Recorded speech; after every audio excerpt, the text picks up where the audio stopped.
fight from within. You're about to go behind enemy lines. Roger, 3-2. Goliath copies all. Go ahead. Target is surrounded by multiple firms entering what appears to be a residential area. Requesting permission to engage. Over. From the People's Republic of New York City, you're now going behind enemy lines with Gene Baradelli and Russ Gallo.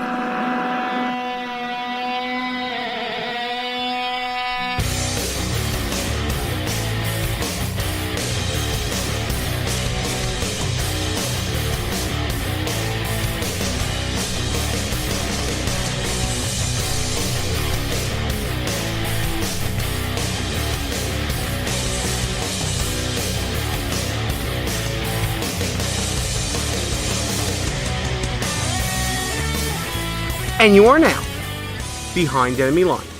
Hey there, how you doing, America? Gene Baradelli here with you the week after Memorial Day 2016. Hope you all had a very festive, long weekend. But also, we're hoping that you remembered what this weekend was really all about, and that is remembering the sacrifice of those who enable us to enjoy those weekends, who enable us to go on with our lives in the normal course of everyday life. I'm of course talking about our armed forces, our servicemen and women, those on the front lines, those on the back lines, those on any line that put themselves on the line for you and me. We're going to have a great show for you tonight, honoring those people.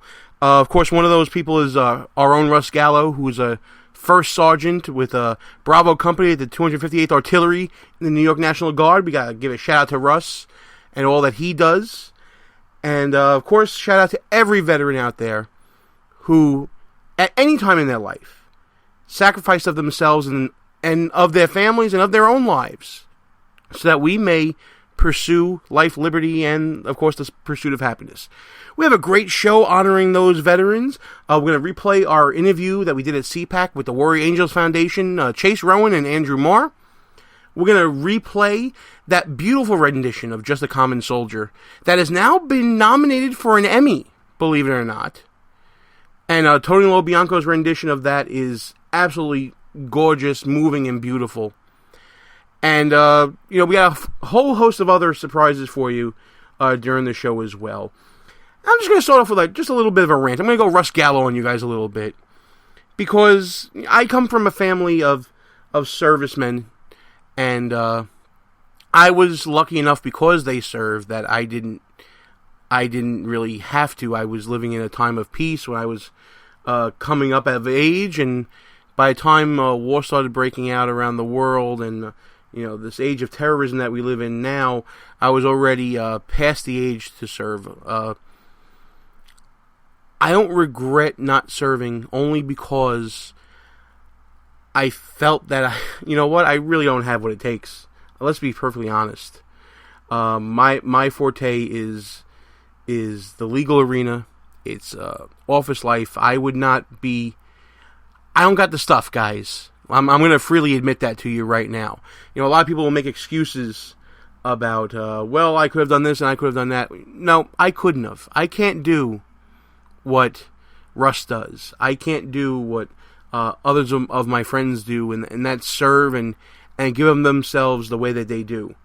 And I'm in awe of that kind of service. But what do we do on a weekend when we should be remembering those sacrifices, that commitment?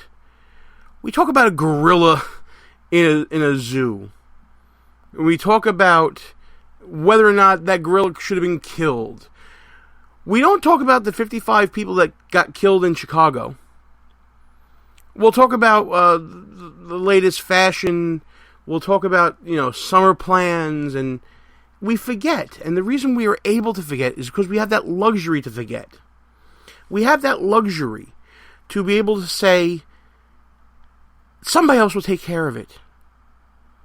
I don't take that for granted in my life. Yes, I'm one of those people that sleeps under the blanket of protection that is provided for me by others.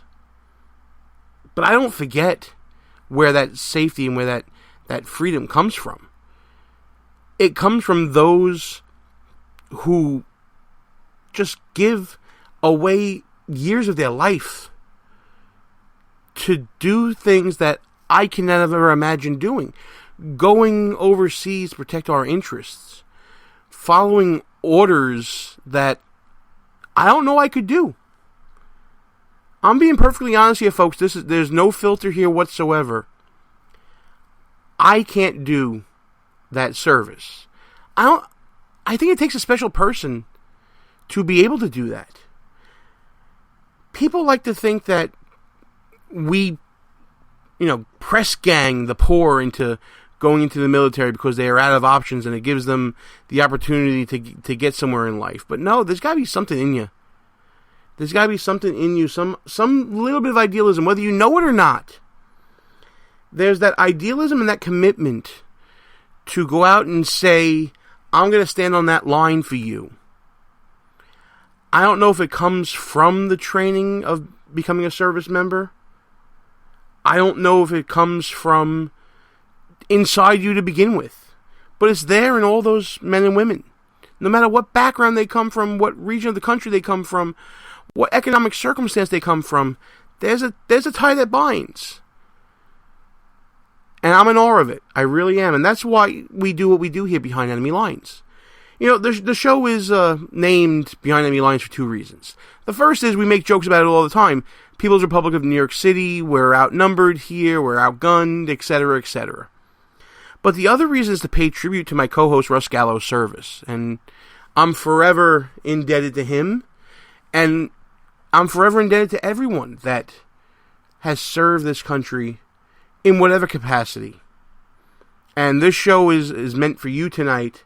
This show is dedicated to you, and we hope that you enjoy it a little late after the Memorial Day weekend, but we hope you enjoy it nonetheless. So you know what? We're going to get started with it. First thing we're going to do is we're going to start with some words from a real Commander-in-Chief.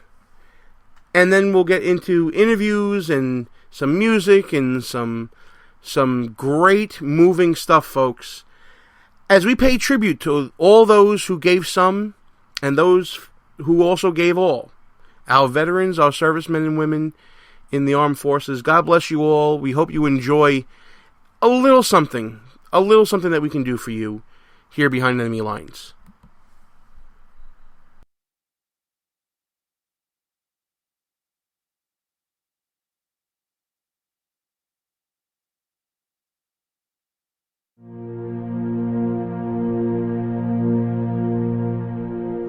Some time back, I received, in the name of our country, the bodies of 4 Marines who had died while on active duty.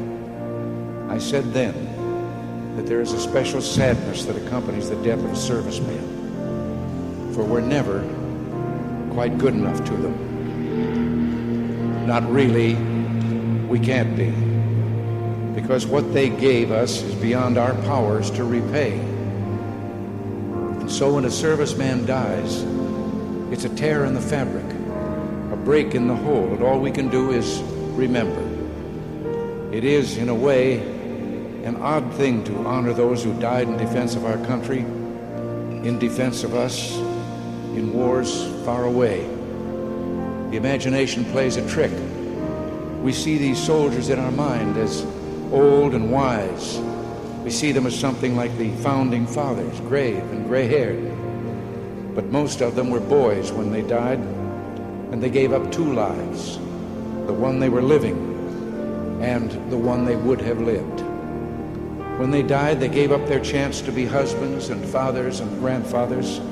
They gave up their chance to be revered old men. They gave up everything for our country, for us. We owe them a debt we can never repay. All we can do is remember them and what they did and why they had to be brave for us.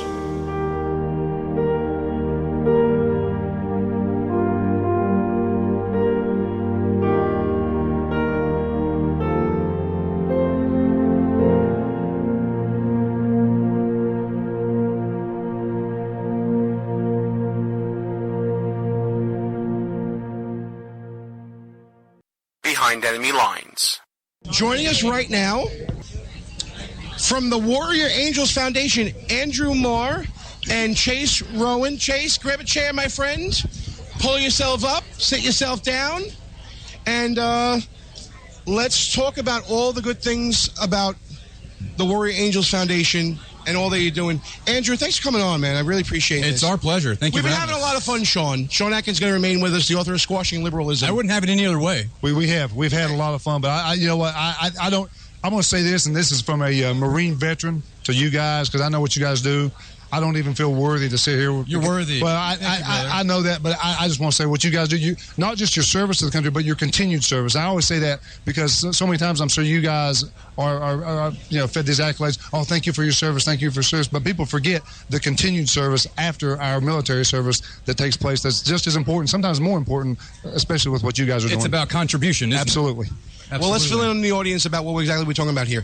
Andrew Marr, the CEO and founder of the Warrior Angels Foundation, Special Forces Green Beret, started the organization with the sole purpose to stop the deaths of veterans suffering from PTSD symptoms. We talked about this on the show a few times before. We actually have friends who are veterans that suffer from PTSD. It's such an underreported issue, but it's so important to talk about because it's in the shadows and because there are so many people suffering alone from PTSD. Absolutely, absolutely. Let me give a little background story. Like you said, I was 9 years in Special Forces, and I want to caveat that with this story is not special to me. This is the story of a number of our veterans, and that's why we're voicing the opinion, so they can know about it. Can you guys hear me all right? Oh, yeah, we hear you just fine. You're doing Fantastic. great. So 9 years in Special Forces. I dealt mostly in explosives. I was explosive breacher, so that means we put a surgical charge on a denied point of entry to try to get inside to a bad guy. Right. So it was in and around countless explosions for my career. Fast forward after my third deployment, again, as an elite performer in life and death situations. Coming home 6 months after that, I wake up. I'm on 13 different medications. I'm an alcoholic. My wife is 9 months pregnant with our fifth child, and her only request of me for that day was if I could just keep my drinking down in case she went to labor, and she didn't have to drive herself to the hospital. Wow. You know, at that time, I was like, how did I get here? You know what I mean? Right.